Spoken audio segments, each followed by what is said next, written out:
지금 대한민국 사회에 충격 사건이 벌어졌습니다. 단 6시간 사이 북미와 유럽 7개 도시의 전력이 순차적으로 무너졌는데요. 한국만 유일하게 불이 꺼지지 않았습니다. 하지만 충격적인 사실은 이 나라가 20년 동안 매년 예산의 0.3%만 투입해 5,200개 분산 노드와 11,900km 지하 보급 레일을 조용히 깔아왔다는 점입니다. 더 놀라운 건 장애 발생 T+2시간 59분. 41초에 국가 가동률 92.4%를 복귀시키는 목표를 스스로 걸었다는 겁니다. 약자라 불리던 나라가 어떻게 강대국의 혼란을 역으로 흡수했는지, 그리고 왜 그 힘을 자랑하지 않았는지 궁금하지 않으신가요? 지금 숨겨진 복원 속도의 비밀을 공개합니다. 당신이 생각하는 억제의 정의, 오늘 뒤집힙니다. 안녕하세요. 저는 UN 디지털 재난대응국 데이터 분석가 리나 오르티스입니다. 300개 핵심 노드, 72시간 연속 실측, T180분 복귀 주장, 평균 라우팅 0.02초, 인천공항 활주로에 내린 제 발걸음이 차갑게 울렸어요. 한국이라는 작은 나라가 내세운 숫자들을 보며 웃음이 나왔습니다. 산 크리스토발의 3일간 정전이 떠올랐어요. 촛불 하나로 버텨야 했던 밤들. 아버지의 거친 숨소리. 그런데 이 나라는 3시간이면 92% 복귀한다고 주장하죠. 과장된 수치일 겁니다. 제 목소리가 공항 라운지에서 메아리 쳤어요. 검은색 정장 차림의 한국 관계자가 다가왔습니다. 정소원이라고 자신을 소개하더군요. 국토안전청 총괄 엔지니어라고 했어요. 그의 눈빛에서 자신감이 읽혔습니다. 마치 제 의심을 예상하고 있었던 것처럼요. 검증 조건을 말씀드리겠습니다. 제가 태블릿을 꺼내며 말했어요. 핵심 300노드 대상 72시간 연속 실측 로그 제출. 실시간 장애 삽입 테스트를 진행할 예정이에요. 정소원이 고개를 끄덕였습니다. 준비되어 있습니다. 선언이 수치라면 검증도 수치입니다. 제가 똑똑히 말했어요. T+0초부터 초 단위로 측정하겠습니다. 그 순간 제 가슴이 두근거렸습니다. 냉소와 기대가 뒤섞인 감정이었어요. 15년간 각국의 재난대응 시스템을 검증해왔지만 이렇게 구체적인 수치를 내세운 나라는 처음이었거든요. 대부분의 국가들은 최선을 다하겠다 같은 모호한 표현으로 일관했습니다. 차량이 서울로 향하는 동안 창밖 풍경을 바라봤어요. 빽빽한 아파트들 사이로 보이는 무수한 안테나들. 지하철 노선도를 보니 복잡하게 얽힌 거미줄 같았습니다. 하지만 복잡함이 안정성을 보장하지는 않죠. 오히려 더 많은 취약점을 만들 수도 있어요. 리나, 편견을 버려. 제 스스로에게 속삭였습니다. 하지만 산 크리스토발의 기억이 자꾸 떠올랐어요. 정전 이후 3주간 복구되지 않았던 통신망. 절망에 빠진 사람들의 얼굴. 그런 경험 때문인지 한국의 자신감이 오만하게 느껴졌습니다. 호텔에 도착해 짐을 풀면서도 머릿속은 복잡했어요. 내일부터 시작될 검증 과정에서 과연 그들이 약속한 수치를 지킬 수 있을까요? 92% 복귀라는 숫자가 현실인지 아니면 그저 허상인지 확인해야 했습니다. 밤늦게 창밖을 내다봤습니다. 서울의 불빛들이 별처럼 반짝였어요. 하지만 저는 알고 있었어요. 불빛은 언제든 꺼질 수 있다는 것을. 문제는 얼마나 빨리 다시 켤 수 있느냐였죠. 국토안전청 회의실에 들어서자 예상치 못한 광경이 펼쳐졌어요. 국제평가기구 의장 해럴드 맥도널드가 정소원 맞은편에 앉아 있었습니다. 그 옆으로는 글로벌 통신사 로비스트 2명이 서류를 펼쳐놓고 있었어요. 공기가 무거웠습니다. 해럴드가 제게 고개를 끄덕이며 인사했어요. 리나, 잘 왔네. 우리가 먼저 와서 한국 측과 이야기를 나누고 있었어. 제 심장이 빨라졌습니다. 검증이 시작되기도 전에 무슨 일이 벌어지고 있는 거죠? 해럴드의 표정에서 불편함이 읽혔어요. 글로벌 통신사 로비스트들은 더욱 노골적으로 적대적인 시선을 보내고 있었습니다. 한국의 분산 설계가 문제입니다. 로비스트 중 한 명이 말했어요. 폐쇄적인 구조로는 국제 표준을 따를 수 없어요. 글로벌 네트워크와의 호환성도 의심스럽고요. 정소원의 얼굴이 굳어졌습니다. 우리 시스템은 국제 표준을 모두 준수합니다. 그렇다면 왜 주요 글로벌 업체들과 협력하지 않는 거죠? 또 다른 로비스트가 끼어들었어요. 투명성이 부족해 보입니다. 제가 손을 들어 발언을 막았어요. 잠깐만요. 제가 여기 온 목적은 기술적 검증입니다. 정치적 논의는. 해럴드가 제 말을 끊었습니다. 리나, 이건 단순한 기술 문제가 아니야. 한국이 어등급을 유지하려면 국제사회의 신뢰를 얻어야 해. 가슴이 답답해졌어요. 15년간 데이터만을 믿고 살아왔는데 이런 정치적 압력을 받을 줄은 몰랐습니다. 하지만 제 역할은 명확했어요. 중립을 유지하며 오직 수치로만 판단하는 것이었죠. 보여주지 못하는 안전은 신화입니다. 제가 똑똑히 말했어요. 로그로 말해주세요. 헤럴드의 표정이 심각해졌습니다. 그렇다면 조건을 더 까다롭게 할 수밖에 없겠네. 실측 실패 시 어등급 즉시 박탈 처리하겠어. 정소원이 고개를 끄덕였어요. 받아들이겠습니다. 로비스트들이 서로 눈빛을 교환했습니다. 뭔가 계획된 일인 것 같았어요. 제가 중간에 끼인 느낌이 들었습니다. 한쪽에서는 정치적 압력을, 다른 쪽에서는 과도한 자신감을 보이고 있었죠. 72시간 테스트 동안 실시간 모니터링을 강화하겠습니다. 제가 말했어요. 모든 데이터는 투명하게 공개될 거예요. 헤럴드가 만족스러운 표정을 지었습니다. 그래야지. 객관성이 중요하니까. 회의가 끝나고 복도를 걸으며 혼란스러웠어요. 제가 진짜 중립적인 검증자인지 아니면 누군가의 도구가 되고 있는지 확신이 서지 않았습니다. 하지만 한 가지는 분명했어요. 어떤 압력에도 굴복하지 않고 데이터만으로 판단해야 한다는 것이었죠. 정소원이 제 뒤를 따라왔어요. 리나 씨, 걱정하지 마세요. 우리는 준비되어 있습니다. 준비라는 게 정확히 무엇인가요? 제가 물었어요. 보시면 알게 될 겁니다. 정소원의 목소리에 흔들림이 없었어요. 제 손이 떨렸습니다. 책임감이 무거워졌어요. 한국의 운명뿐만 아니라 제 자신의 신뢰성까지 걸린 문제였습니다. 실패하면 모든 것을 잃을 수도 있었죠. 오후에 예비 테스트를 진행했어요. 소규모 장애를 삽입해서 반응 속도를 측정하는 것이었습니다. 정소원이 관제실로 안내했고 거대한 스크린들이 벽면을 가득 메우고 있었어요. 시작하겠습니다. 제가 말하자 첫 번째 장애가 삽입되었어요. 숫자들이 실시간으로 변했습니다. 라우팅 지연 시간, 트래픽 재분배, 복구 진행률. 모든 게 예상보다 빨랐어요. 하지만 이건 단순한 예비 테스트일 뿐이었습니다. 다음날 아침 정소원이 저를 지하 3층으로 안내했어요. 두툼한 철문이 열리자 상상도 못한 광경이 펼쳐졌습니다. 축구장 3개 크기의 거대한 관제소였어요. 벽면을 가득 채운 스크린들이 한국 전체 지도를 실시간으로 보여주고 있었습니다. 5,200개 분산 노드가 여기서 관리됩니다. 정소원이 말했어요. 제 입이 벌어졌습니다. 스크린에 표시된 점들이 마치 살아있는 생물처럼 깜빡이고 있었어요. 빨간 점, 파란 점, 초록 점들이 복잡한 패턴을 만들며 움직였습니다.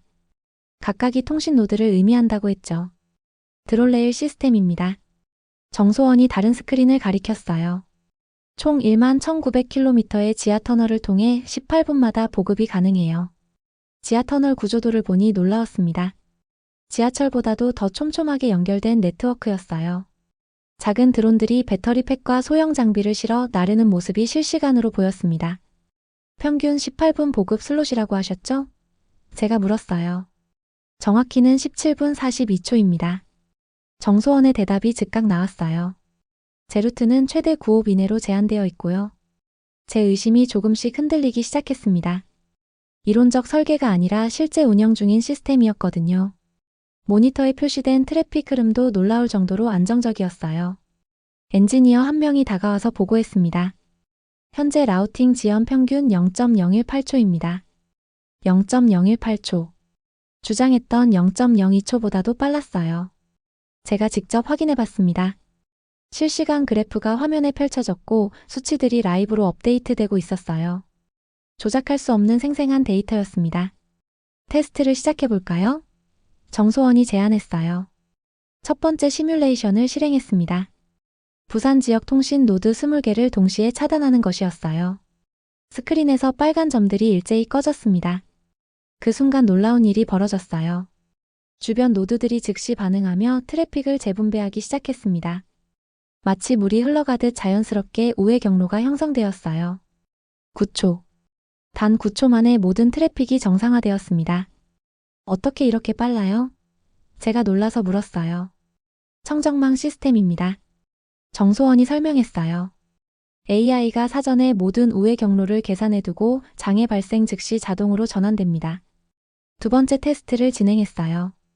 이번에는 서울 강남 지역 전체를 차단해봤습니다. 더 큰 규모의 장애였죠. 하지만 결과는 마찬가지였어요. 12초 만에 모든 서비스가 복구되었습니다. 제 가슴이 두근거렸습니다. 15년간의 경험으로도 이런 수준의 복구 속도는 본 적이 없었거든요. 대부분의 국가들은 몇 분, 심지어 몇 시간이 걸리는 경우도 많았는데요. 우린 빠른 게 아니라 일정합니다. 정소원이 말했어요. 어떤 장애에도 9호 만족입니다. 그 말이 인상적이었어요. 속도가 아니라 일정함. 예측 가능성이야말로 진짜 안정성의 지표였습니다. 산 크리스토발에서 겪었던 혼란은 정확히 그 예측 불가능성 때문이었거든요. 세 번째 테스트는 더욱 극단적이었어요. 대전과 대구를 동시에 차단하고 추가로 해저 케이블까지 끊어보는 것이었습니다. 전국 네트워크의 30%가 마비되는 상황이었죠. 이번에는 시간이 더 걸렸어요. 23초. 하지만 여전히 놀라운 속도였습니다. 드롤레일이 실시간으로 움직이며 대체 장비들을 배치하고 있었어요. 모든 과정이 자동화되어 있었습니다. 제 편견이 무너지고 있었어요. 작은 나라의 과장이라고 생각했던 게 실제로는 혁신적인 기술이었습니다. 하지만 아직 진짜 테스트는 시작도 하지 않았어요. 72시간 연속 실측과 실제 장애 상황에서도 같은 성능을 보여줄 수 있을까요? 내일부터 본격적인 테스트가 시작됩니다. 제가 말했어요. 72시간 동안 멈추지 않을 거예요. 정소원이 미소를 지었습니다. 준비되어 있습니다. 언제든지요. 그날 밤 호텔로 돌아와서 데이터를 정리했어요. 0.018초 평균 라우팅. 9홉 이내 재연결. 18분 보급 주기. 모든 숫자들이 주장보다도 우수했습니다. 하지만 여전히 의문이 남았어요. 통제된 환경에서의 성능과 실제 재난 상황은 다를 수 있으니까요. 새벽 5시 47분. 긴급 경보음이 관제소 전체를 뒤덮었어요. 태양 폭풍 경보. 내륙 규모 5.3 지진. 남해 태풍 상륙 예보.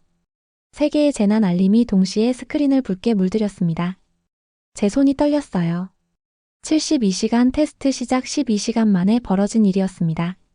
모의 평가가 실전으로 바뀌는 순간이었죠. 관제실 직원들의 표정이 긴장으로 굳어졌어요. 태양 폭풍 강도 지3 수준입니다. 기상청 연락관이 보고했어요. 위성통신의 최대 6시간 장애 예상됩니다. 정소원이 침착하게 대응 지시를 내렸습니다. 청정망 1단계 격리 모드 전원. 드롤레일 비상 배치 준비. 제 가슴이 뛰었어요. 실제 재난 상황에서 과연 시스템이 제대로 작동할까요? 시뮬레이션과는 차원이 다른 문제였습니다. 예측할 수 없는 변수들이 한꺼번에 밀려오고 있었어요. 리나 씨, 테스트를 중단할까요? 정소원이 물었어요. 순간 망설였습니다. 안전을 위해서라면 중단하는 게 맞을 수도 있었어요. 하지만 진짜 검증은 바로 이런 순간에 이뤄지는 것이었죠. 통제된 환경이 아닌 예측 불가능한 현실에서 말이에요. 중단은 불확실성을 키웁니다. 제가 말했어요. 타이머를 누르죠, 지금. T-5분 경고음이 울렸어요. 다중장애 사전 알림이었습니다. 전력망과 통신망이 동시에 타격을 받을 시나리오였어요. 제 심장이 쿵쾅거렸습니다. 15년 경력 중에서도 이런 극한 상황은 처음이었거든요. 스크린에 한국 지도가 다시 떠올랐어요. 동해안 지역의 지진파 영향권이 표시되었습니다. 남해안에는 태풍 진로가 빨간 화살표로 그어져 있었어요.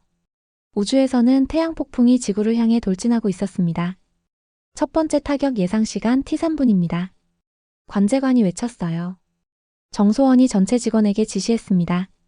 모든 핵심 노드 상태 점검. 병원과 공항 우선순위 재설정. 드롤레일 1차 출발 대기.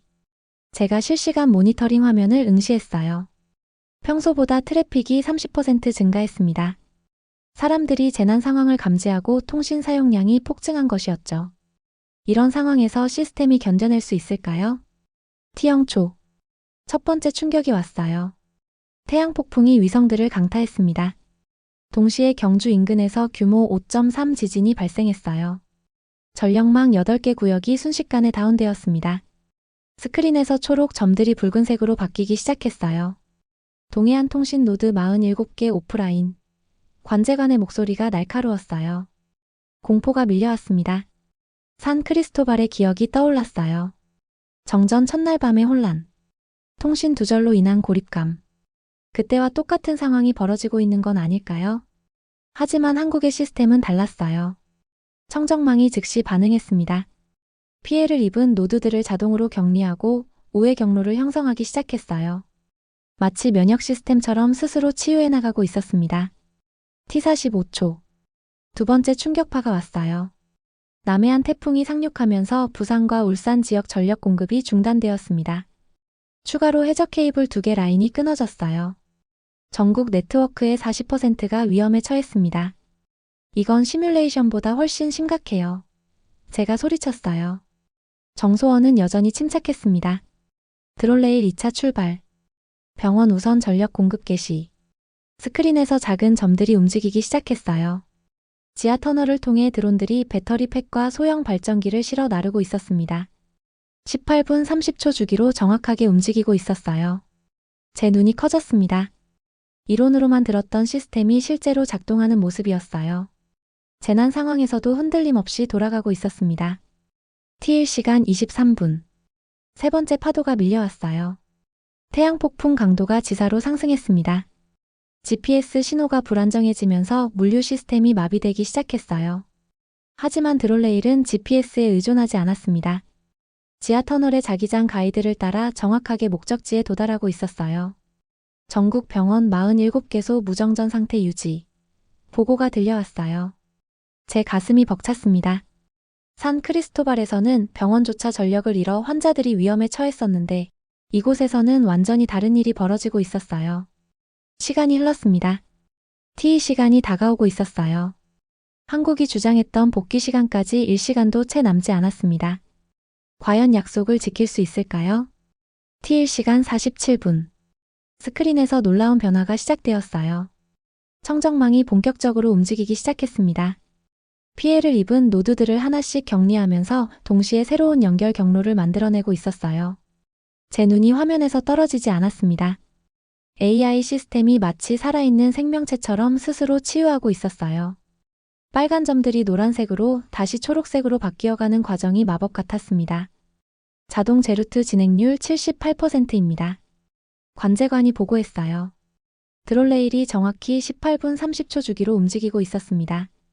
지하 터널을 통해 배터리 팩들이 병원으로, 소형 변전 모듈이 항만으로, 비상통신 장비가 철도 허브로 투입되고 있었어요. 마치 혈관을 통해 산소가 공급되는 것처럼요. 정소원이 상황을 브리핑했습니다. 현재 신생아실 47개 병동 무정전 연건. 잔여 배터리 62% 유지 중입니다. 제 가슴이 뭉클해졌어요. 산 크리스토발에서 정전 때문에 위험에 처했던 환자들이 떠올랐습니다. 여기서는 가장 약한 생명들조차 보호받고 있었어요. TE 시간 15분. 항만에서 놀라운 소식이 들려왔어요. 부산항 우회 화물 반입 시작. 항만청 연락관이 외쳤어요. 24시간 처리량 126% 달성 예상. 믿기지 않았습니다. 재난 상황에서 오히려 평소보다 더 많은 화물을 처리하고 있다는 거였어요. 인접국들의 혼란으로 우회 물량이 몰리면서 벌어진 일이었습니다. 스크린에 동아시아 전체 지도가 떠올랐어요. 중국 동부와 일본 서부가 붉은색으로 표시되어 있었습니다. 태양 폭풍 피해로 통신과 전력에 문제가 생긴 것이었죠. 하지만 한국만은 초록색을 유지하고 있었어요. 인접국 지원 요청이 들어오고 있습니다. 외교부 연락관이 보고했어요. 정소원이 고개를 끄덕였습니다. 여분 용량 15% 할당. 국제 해저 케이블을 통한 백업 서비스 제공 시작. 제 눈이 커졌어요. 자국도 피해를 입은 상황에서 다른 나라까지 도와주고 있었습니다. 이런 여유가 어디서 나오는 걸까요? 다음 보급 슬롯 T 플러스 17분 58초. 드롤레일 관제관이 정확한 시간을 불렀어요. 인큐베이터 전압 변동 0.3% 이내입니다. 그 순간 깨달았어요. 이 시스템의 진짜 강점은 속도가 아니라 정확성이었습니다. 어떤 상황에서도 흔들리지 않는 일관성. 예측 가능한 안정성이었어요. TE 시간 28분. 철도 시스템이 완전 복구되었습니다. KTX가 정상 운행을 재개했다는 소식이 들려왔어요. 지진으로 일부 구간이 피해를 입었지만 우회 노선을 통해 차질 없이 서비스를 유지하고 있었습니다. 제 머릿속이 복잡해졌어요. 15년간 봐온 어떤 시스템보다도 견고했습니다. 단순히 기술이 우수한 게 아니라 설계 철학 자체가 달랐어요. 공격을 막는 것이 아니라 피해를 흡수하고 빠르게 회복하는 방식이었습니다. 현장 불안이 점점 놀라움으로 바뀌고 있었어요. 관제실 직원들의 표정도 긴장해서 자신감으로 변했습니다. 시스템이 약속한 대로 작동하고 있었거든요. TE 시간 45분. 마지막 단계였어요. 태양 폭풍 강도가 지히로 약화되기 시작했습니다. 지진 여진도 잦아들고 있었고 태풍도 내륙으로 이동하면서 위력이 떨어지고 있었어요. 하지만 진짜 시험은 지금부터였습니다. 복구 속도가 관건이었어요. 격리되었던 노드들을 다시 연결하고 우회되었던 트래픽을 원래 경로로 되돌리는 과정이었습니다. 이 과정에서 새로운 장애가 발생할 수도 있었어요. 청정망이 역방향 작업을 시작했습니다. 격리된 노드들을 하나씩 점검하고 안전하다고 판단되면 네트워크에 다시 편입시키는 것이었어요. 마치 상처가 아물어가는 과정을 보는 것 같았습니다. 제 신뢰가 완전히 바뀌고 있었어요. 처음에 냉소와 의심이 경외감으로 변했습니다. 이것은 단순한 기술이 아니라 철학이었어요. 완벽한 방어가 아니라 완벽한 회복을 추구하는 사상이었습니다. TE 시간 55분. 복귀까지 5분도 남지 않았어요. 모든 시스템이 마지막 점검에 들어갔습니다. 전력망, 통신망, 교통망이 차례로 정상 상태로 돌아가고 있었어요. 약속했던 92% 복귀가 현실이 되고 있었습니다. TE 시간 59분 30초. 관제소 전체가 숨을 죽였어요. 모든 스크린이 한국 지도에 집중되어 있었습니다. 초록 점들이 하나둘 켜지기 시작했어요. 국가 가동률이 실시간으로 올라가고 있었습니다. 89%, 90%, 91%. 제 심장이 쿵쾅거렸습니다. 15년간의 검증 경력 중에서도 이런 긴장감은 처음이었어요. 숫자 하나가 한 나라의 신뢰를 좌우하는 순간이었습니다. TE 시간 59분 40초. 91.8%. 관제관이 외쳤어요. 1초가 영원처럼 길었습니다. 헤럴드가 제 뒤에서 숨소리도 내지 않고 있었어요. 글로벌 통신사 로비스트들의 표정이 굳어져 있었습니다. TE 시간 59분 41초. 92.4% 복귀 완료. 관제소가 환호성으로 터졌어요. 정소원이 제게 돌아서며 말했습니다. 약속은 숫자였습니다. T+2 시간 59분 41초 복귀 확인. 제 눈에 눈물이 고였어요. 믿기지 않았습니다. 19초나 빨리 목표를 달성했어요. 주장했던 92%도 넘어선 92.4%였습니다. 산 크리스토발의 3주간 복구와는 차원이 다른 결과였죠. 헤럴드가 당황한 표정으로 스크린을 바라봤어요. 이건 정말 가능한 일인가? 항만과 철도, 병원의 상세 데이터가 실시간으로 업데이트되었습니다. 부산항 24시간 처리량 126% 달성. KTX 정시 운행률 98.2%. 전국 응급실 무정전 100% 유지. 모든 수치가 평상시보다 오히려 좋았어요. 인접국 지원 서비스도 계속 제공 중입니다. 정소원이 추가 보고를 했어요. 제가 다른 모니터를 확인했습니다. 중국 동부 해안과 일본 규슈 지역이 여전히 혼란 속에 있었어요. 정전과 통신 장애로 붉은색 표시가 가득했습니다. 하지만 항공만은 마치 불이 꺼지지 않는 섬처럼 초록색을 유지하고 있었어요. 항공 관제탑에서 촬영한 야간 영상이 전송되었습니다. 한반도 전체가 불빛으로 반짝이고 있었어요. 주변국들의 어둠과 대비되어 더욱 선명했습니다. 마치 우주에서 본 기적 같은 광경이었죠. 이게 정말 현실인가요? 제가 중얼거렸어요. 로비스트 중 한 명이 어색하게 웃으며 말했습니다. 아마도 운이 좋았던 것 같네요. 정소원이 단호하게 대답했어요. 운이 아닙니다. 준비였어요. 그 순간 제가 깨달았어요. 이들은 단순히 빠른 복구를 추구한 게 아니었습니다. 어떤 상황에서도 일정한 성능을 보장하는 시스템을 만들었어요. 예측 가능하고 믿을 수 있는 안정성이었습니다. 데이터 로그를 분석해봤습니다. 복구 과정의 모든 단계가 기록되어 있었어요. 지진 감지 0.3초, 자동 격리 2.1초, 우회 경로 설정 5.7초, 드론 레일 출발 지시 18분 30초. 모든 것이 계획된 시나리오대로 진행되었습니다. 헤럴드가 침묵을 깼어요. 검증 결과를 어떻게 보고해야 할까? 제가 똑똑히 말했습니다. 사실 그대로 보고하겠습니다. 주장한 수치를 모두 초과 달성했다고요. 로비스트들이 서로 눈빛을 교환했지만 더 이상 할 말이 없었어요. 데이터가 모든 것을 증명하고 있었거든요. 변명이나 해석의 여지가 없는 명확한 결과였습니다. T3시간 15분. 모든 시스템이 완전히 안정화되었어요. 추가 보고가 들어왔습니다. 전국 5,200개 노드 중 99.7%가 정상 가동 중이었어요. 나머지 0.3%도 예비 부품 교체만 하면 24시간 이내 완전 복구 가능한 상태였습니다. 제 편견이 완전히 무너져 내렸어요. 작은 나라의 과장이라고 생각했던 것들이 모두 보수적 추정치였습니다. 실제 성능은 훨씬 뛰어났어요. 어떻게 이런 시스템을 만들 수 있었나요? 제가 물었어요. 정소원이 미소 지으며 답했습니다. 실패를 두려워하지 않았기 때문이에요. 완벽한 방어 대신 완벽한 회복을 선택했습니다. 그날 밤 제가 호텔에서 보고서를 작성하는데 손이 떨렸어요. 어떤 단어로 이 놀라운 경험을 표현해야 할지 몰랐습니다. 숫자들은 명확했지만 그 뒤에 숨은 철학을 전달하기는 어려웠어요. 창밖으로 서울의 불빛이 여전히 반짝이고 있었습니다. 하지만 이제는 다르게 보였어요.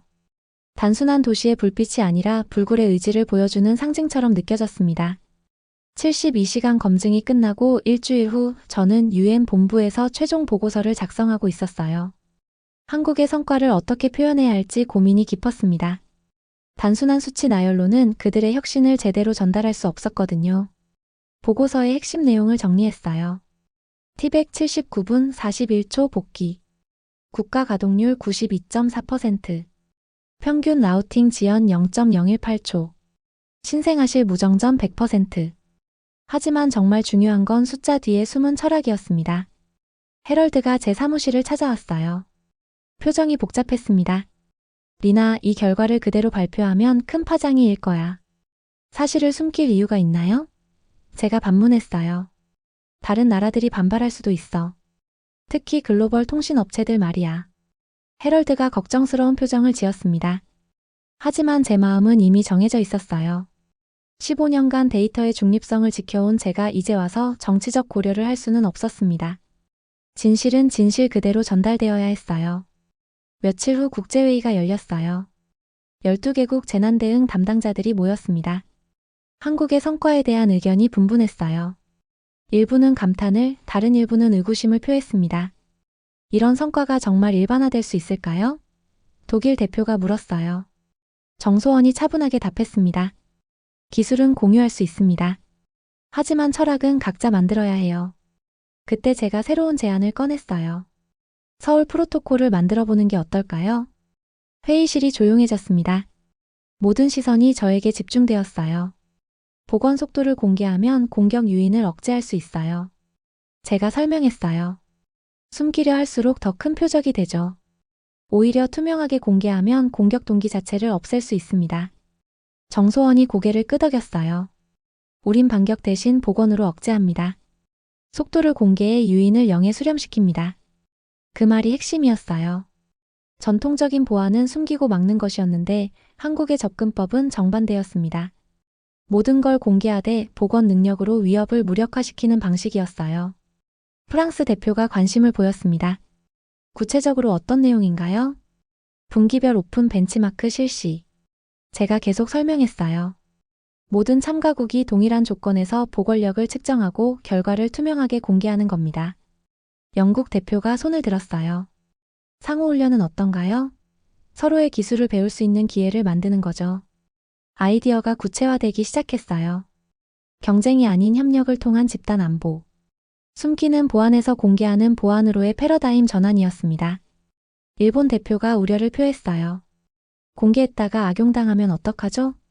정소원이 미소를 지으며 답했습니다. 복원 속도가 빠를수록 공격 효과는 줄어들어요. 30분 만에 회복하는 시스템을 누가 공격하고 싶어 하겠어요?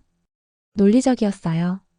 공격자 입장에서 생각해보면 아무리 성공적으로 공격해도 금세 원상복구되는 시스템은 매력이 없었습니다. 차라리 복원 능력이 불분명한 곳을 노리겠죠. 캐나다 대표가 실질적인 질문을 던졌어요. 벤치마크 기준은 어떻게 정할 건가요? T180분 국가 가동률 90% 복귀를 기본으로. 제가 제안했어요. 각국 상황에 맞게 조정할 수 있지만 측정 방식은 통일해야 합니다. 토론이 계속되었어요. 기술적 세부사항부터 법적 프레임워크까지 다양한 이슈들이 거론되었습니다. 하지만 전체적인 방향에는 공감대가 형성되고 있었어요. 호주 대표가 핵심을 짚었습니다. 결국 신뢰의 문제네요. 서로를 믿을 수 있어야 협력이 가능하죠. 그래서 투명성이 중요합니다. 제가 강조했어요. 숨길수록 의심받고 공개할수록 신뢰받아요. 회의 마지막에 투표가 이뤄졌어요. 12개국 모두가 서울 프로토콜 참여에 동의했습니다. 첫 공개 벤치마크는 6개월 후 실시하기로 했어요. 해럴드가 제게 다가와서 말했습니다. 리나, 큰 변화의 시작이 될 것 같아. 변화는 이미 시작됐어요. 제가 답했어요. 우리가 한국에서 목격한 것처럼요. 그날 밤 호텔에서 개인적인 메모를 정리했어요. 단순한 기술 검증이 전 세계 재난 대응의 새로운 표준을 만드는 계기가 되었습니다. 편견을 가지고 시작했던 여행이 희망으로 끝났어요. 제 스마트폰에 산 크리스토발에서 온 메시지가 있었어요. 동생이 보낸 것이었습니다. 누나, 우리 동네도 한국처럼 될 수 있을까? 웃음이 나왔어요. 이제 답할 수 있었습니다. 될 수 있어. 시간이 걸리겠지만 가능해. 서울 프로토콜은 단순한 기술 협약이 아니었어요. 절망을 희망으로 바꾸는 철학이었습니다. 완벽함을 추구하는 대신 회복력을 기르는 새로운 접근법이었죠. 6개월 후 저는 고향 산 크리스토발에 서 있었어요. 한국형 15분 응급전력 복구 모델의 파일럿 도입 현장이었습니다. 어린 시절 3일간 정전을 겪었던 그 동네가 이제는 완전히 달라져 있었어요. 작은 관제실이 새로 생겼습니다. 한국의 청정망을 단순화한 버전이었어요. 47개 분산 노드가 도시 전체를 커버하고 있었습니다. 규모는 작았지만 원리는 같았어요. 첫 달 응급실 정전 연건 달성했습니다. 현지 엔지니어 카를로스가 보고했어요. 제 가슴이 뭉클해졌습니다. 불과 1년 전만 해도 월 평균 3-4회 정전이 발생하던 곳이었거든요. 특히 응급실 정전은 생명과 직결된 문제였는데 이제는 완전히 해결되었어요. 지역 병원장 마리아 박사가 감사 인사를 전했습니다. 리나, 정말 기적 같아요. 수술 중 정전으로 환자를 잃을까봐 항상 불안했는데 이제는 그런 걱정이 사라졌어요. 재난 대비 훈련장을 방문했어요. 1200명의 주민이 참여한 대규모 훈련이 진행 중이었습니다. 한국에서 배워온 보건력 교육 프로그램이었죠. 단순히 기술만 도입한 게 아니라 사람들의 의식도 함께 바뀌고 있었어요. 15분 안에 모든 생필품 매장이 정상 운영됩니다. 훈련 지휘관이 설명했어요. 실제로 모의 정전 상황에서 주민들은 당황하지 않았어요. 15분이면 전력이 복구된다는 것을 알고 있었기 때문입니다. 예측 가능성이 안정감을 주고 있었어요. 상권 조사 결과도 놀라웠습니다. 지역 상권 손실이 38% 감소했다고 했어요. 정전으로 인한 영업 중단과 상품 손실이 크게 줄어든 것이었습니다. 경제적 효과까지 나타나고 있었죠. 동네 빵집 사장 로베르토가 말했어요. 이제 냉장고 걱정 없이 장사할 수 있어요. 전에는 정전 때마다 빵이랑 우유 다 버려야 했는데요. 제가 어릴 때 자주 갔던 그 빵집이었어요.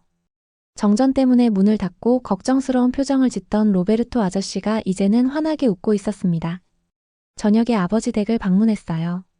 15년 전 그 3일간의 정전을 함께 견뎌냈던 분이셨죠. 이제 80세가 넘으신 아버지는 여전히 정전에 대한 트라우마를 갖고 계셨어요. 리나야, 정말 15분이면 다시 켜지나? 아버지가 걱정스럽게 물으셨어요. 네, 아버지. 제가 직접 확인했어요. 제가 자신 있게 답했습니다. 마침 그때 테스트 알림이 왔어요. 원래 정전 모의 훈련이었습니다. 저녁 8시 정각에 전체 구역 전력이 차단될 예정이었어요. 8시가 되자 집안이 깜깜해졌습니다. 아버지의 표정이 어두워지셨어요. 예전 기억이 떠오르신 것 같았습니다.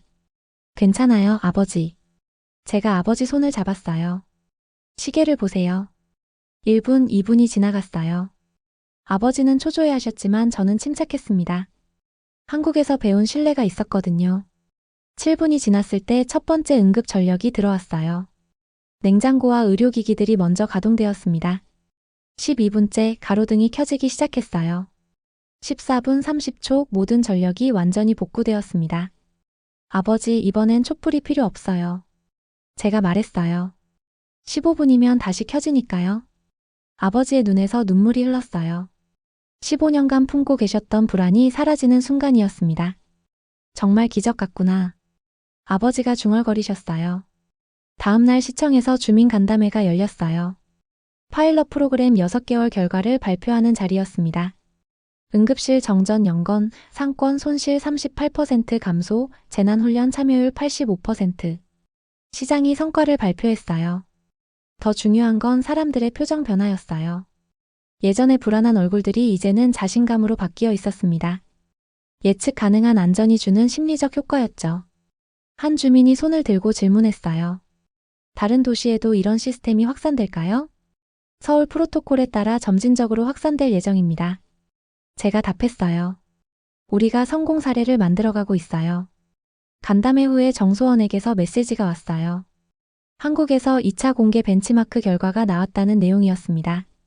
이번에는 T165분의 94.1% 복귀를 달성했다고 했어요. 계속 발전하고 있었습니다. 그날 밤 해변을 걸으며 생각에 잠겼어요. 1년 전만 해도 상상할 수 없었던 변화들이었습니다. 기술의 힘도 있었지만 더 중요한 건 사람들의 의식 변화였어요. 스마트폰에 세계 각국의 소식이 들어왔어요. 독일이 T240분 복귀 목표를 달성했고 일본이 드롤레일 시스템 도입을 검토 중이라고 했습니다. 캐나다는 북극 지역 특화 모델을 개발하고 있다고 했어요.